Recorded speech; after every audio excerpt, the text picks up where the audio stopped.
富家千金係賭王何鴻燊嘅女何超雲，近年嚟嘅感情生活可以講話係備受外界嘅關注同埋熱議。幾年前啦，何超雲高調宣布同消防員男友 Douglas 訂婚，即將步入婚姻嘅殿堂。然而喺舊年啦，何超雲就卻突然曝光咗已經同未婚夫 Douglas 分手嘅新聞，因為外界發現何超雲刪光咗所有同 Douglas 嘅動態。對於呢段戀情，何超雲冇再多提及。然而，異性緣好好嘅何超雲唔受寂寞，同 Douglas 分手之後佢又火速戀上咗一位蘇姓男子，兩段感情可以話無縫連結㗎。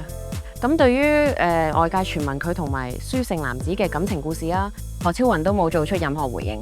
然而近日港媒終於扒出咗一啲蘇姓男子嘅資料，又再度引發咗唔少熱議。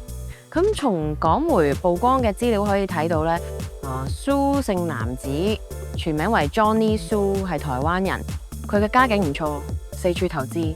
Johnny Su 早年就同朋友喺台灣創辦過一個音樂品牌嘅，後來又轉行投身房地產界，主要販售台灣地區嘅豪宅。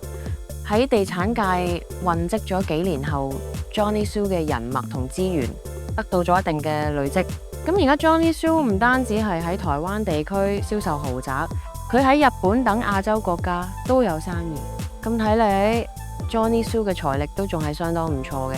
不過貴為賭王嘅女何超雲可能根本唔在乎對方嘅財力，最重要嘅仲係睇感覺、睇三觀同性格嘅。